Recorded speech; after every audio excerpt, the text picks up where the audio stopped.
Comece a pedir que o Espírito Santo venha sobre ele nesse momento. Para que ele traga a tua palavra, a palavra verdadeira. Que ele traga para você fique com teu fogo, todo pensamento, toda unção, toda sabedoria, Senhor. Que da boca dele possa me ser falar de Deus. Essas palavras que transformam.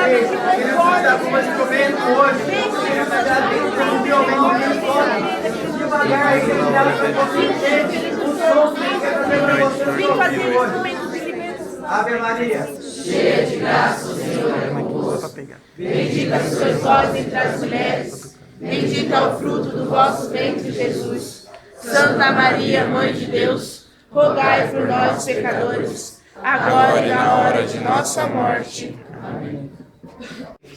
Para sempre seja louvado. Pode se sentar. Pai, Filho, do Espírito Santo. Amém. O pessoal já vai silenciando. Você já vai silenciando. Vai silenciando seu coração. Eu queria que você prestasse muita atenção naquilo que vai ser proclamado hoje. Eu tenho certeza que vai mudar a tua vida. Eu quero dizer para vocês que eu olho para cada um que está aqui e eu olho um bando de derrotados. Vejo um bando de derrotados quando eu olho para vocês. Agora pergunta para a pessoa que está do teu lado: por que eu sou derrotado? Pergunta para outra pessoa: por que hoje por que eu sou derrotado? A partir do momento que você decidiu vir no grupo de jovens arcanjos, diz para essa pessoa que está no seu lado: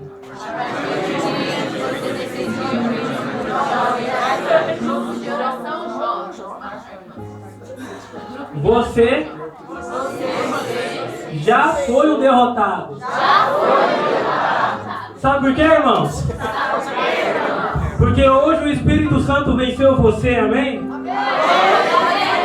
O Espírito Santo vai fazer você derrotado e hoje você vai ser um derrotado para Deus e vai ser um vitorioso em Jesus Cristo. Porque a vitória é tua, amém? Eu preciso dizer, quem trouxe a palavra de Deus? Abre em Zacarias capítulo 4, versículo 5. Antes de dizer qualquer coisa para vocês, irmãos, eu quero ser bem sincero para vocês. De todos que o Senhor poderia escolher para estar pregando aqui hoje, o Senhor ele escolheu o pior. Eu não digo isso da boca para fora. O Senhor ele escolheu o pior daquele que ele tinha para poder falar. Porque entre vocês, irmãos, eu tenho certeza, eu sou o pior pecador que tem. E sabe por quê, irmãos? Porque o Senhor ele usa daquele que é pecador, daquele que é fraco. Acharam? Capítulo 4, versículo 6. Zacarias, perto de Mateus. Perto de Mateus. Evangelho de São Mateus. Para você que não achou, só escuta. 4, versículo 6. Então, ele explicou: este é o oráculo do Senhor a respeito de Zorobabel. Não pelo poder nem pela violência, mas sim pelo meu espírito. É que ele cumprirá a sua missão. Palavra do Senhor. Palavra do Senhor. Graças a Deus. Palavra do Senhor. Graças a Deus. Irmãos, e quando o Senhor ia colocando no meu coração sobre a pregação de hoje, porque eu não imaginava que eu ia pregar hoje, mas o Senhor ele quis que eu pregasse hoje. Então quando a Luana e o Wellington falou que era eu que era para pregar hoje, então falei, se o Senhor ele me escolhe, mas eu entendi o porquê. O meu amigo Espírito Santo quis que eu pregasse hoje, porque o Espírito Santo ele é meu amigo. Aí é top, hein? Só os mais. E eu quero dizer para vocês, vocês estão aqui porque o Senhor ele trouxe você aqui. Foi Ele que te atraiu da sua casa. Um tempo atrás, Antes era o meu pai e minha mãe queriam porque queriam que eu fosse para a igreja. Então, era pela força que eles me levavam para a igreja. Então, eu fui forçado a fazer a catequese, eu fui forçado a fazer o crisma, a primeira comunhão. Então, pela força eu fui, mas eu não queria estar na igreja. Mas eu fui porque meus pais queriam, então eu fui crismado, eu fui batizado. Então, pela força, como Zacarias aqui diz, não é pela força, mas é pelo Espírito. E como muitos aqui fazem crisma, e muitos batizam e fazem primeira comunhão, porque os pais falam, não, você tem que fazer, porque se você não fazer, você vai apanhar. Mas o Senhor, Ele conquista. Mas eu louvo a Deus, porque graças a Deus, minha mãe me forçou a fazer. Porque foi a melhor coisa que meu pai e minha mãe deixou para mim. De nascer de ser batizado, fazer primeira comunhão e ser crismado na verdadeira igreja de Cristo, irmãos. E hoje nós comemoramos o dia de Pentecostes. Então eu vou dar uma aula bem rápida. Pentecostes significa o quê? Pentecostes significa a festa do trigo. Quando o povo de Israel foi liberto das mãos dos egípcios, o povo, eles comemoravam a libertação. Então, Pentecostes era a festa do trigo, porque eles se juntavam todo o seu trigo e faziam a grande festa. Então, em Jerusalém, há 2015 anos atrás, todo o povo de Jerusalém que tinha sido disperso em todos os outros países foram para Jerusalém para comemorar essa grande festa da libertação. Chegando lá, aquele povo que ia comemorar, que ia zoar, que ia fazer festa, que era aproximadamente de mais de 5.000 pessoas, chegaram num lugar onde tinha um quarto, onde tinha mais de 120 pessoas, num cenáculo pequeno fechado. Então aquele povo chegou e começou a ver o lugar balançar, começou a ver o lugar sacudir. E começou a ver um povo e falar em línguas estranhas e louvar a Deus de maneira diferente. Então aquele povo, irmãos, começaram a caçoar, começou a dar risada do povo de Deus. Porque está escrito em Atos dos Apóstolos, capítulo 2, que de repente veio sobre eles um ruído, como se soprasse, encheu toda a casa e ficaram cheios do Espírito Santo. Estavam todos, Maria e todos os apóstolos e discípulos de Jesus, rezavam. E aquele povo ouviu o clamor daquele povo, aquela casa sacudindo. E começaram a zombar. E aí, irmãos, esse mesmo Pedro que o Wellington acabou de falar, esse mesmo Pedro que em Lucas capítulo 5, Jesus disse, doravante tu serás pescadores de homens.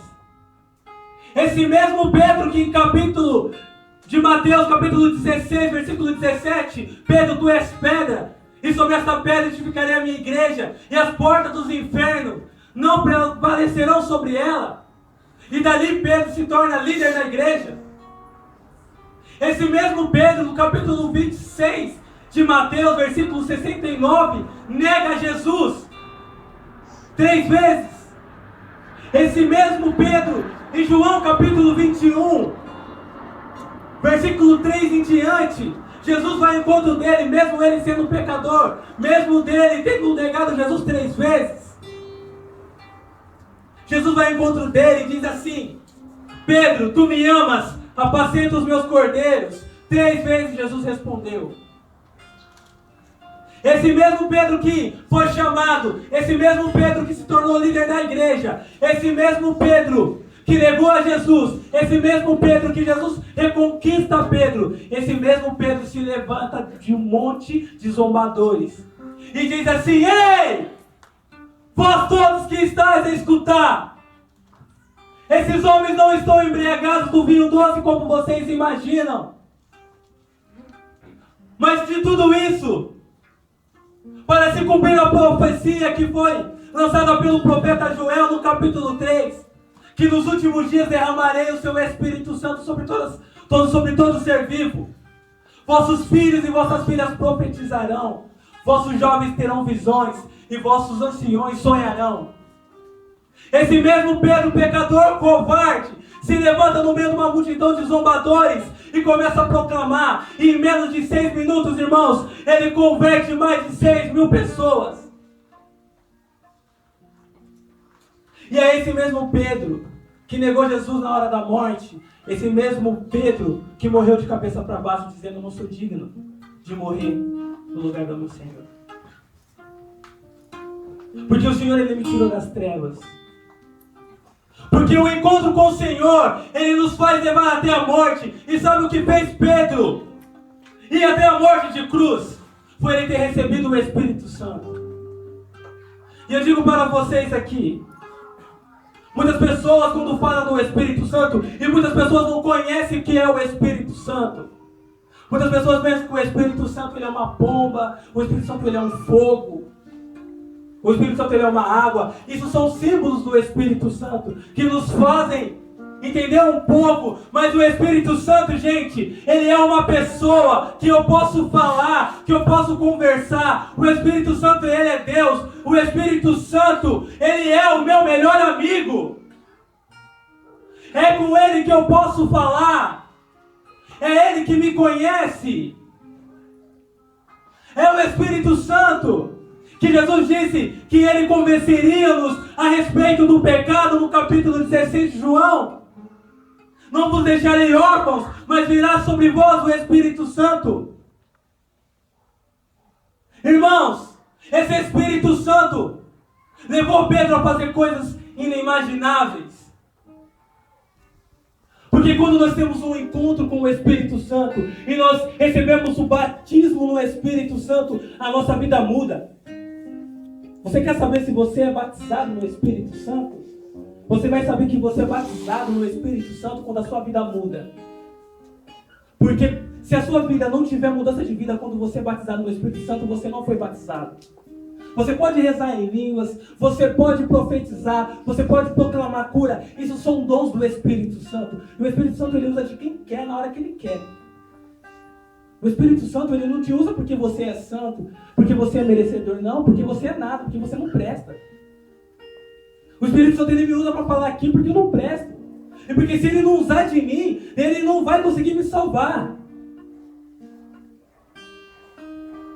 Então se você é usado pelo Espírito Santo, se você sabe cantar, se você sabe pregar, não é porque você é bom, não é porque você tem algum dom, não. É porque o Espírito Santo está te usando. Porque sem o Espírito Santo você não é nada. Se você trabalha bem no seu serviço, e aquilo que você faz no seu serviço é bom, não é você que fez, é o Espírito Santo que fez em você. Porque sem o Espírito Santo você não pode fazer nada. Irmãos, e como o Espírito Santo convence? Eu conheço um jovem que ele veio lá de São José do Rio Pardo. E ele veio com a sua família, ele tinha 6 anos. Até contava essa história desse jovem para viver ontem. E ele veio com 6 anos de idade. Ele foi morar em Sumaré. De Sumaré ele não conhecia nada, jovem caipira da roça. Então, a maioria das pessoas, quando ele chegava na escola, ele era zombado pelos alunos. Então, esse jovem, essa criança praticamente, ele não tinha muita condição financeira. Então, ele via muito jovem comendo bolacha, comendo doce, ele pedia para os amigos não davam, ele ficava com o coração partido. Chegava para a mãe, e a mãe dele chegou, deu uma bolacha de água e sal para ele, ele chegava lá e via os amigos dele comendo bolacha doce, ele comendo bolacha salgada. O tênis dele embaixo era tudo furado, a calça dele era rasgada. Então ninguém sentava perto dele. E ele foi crescendo.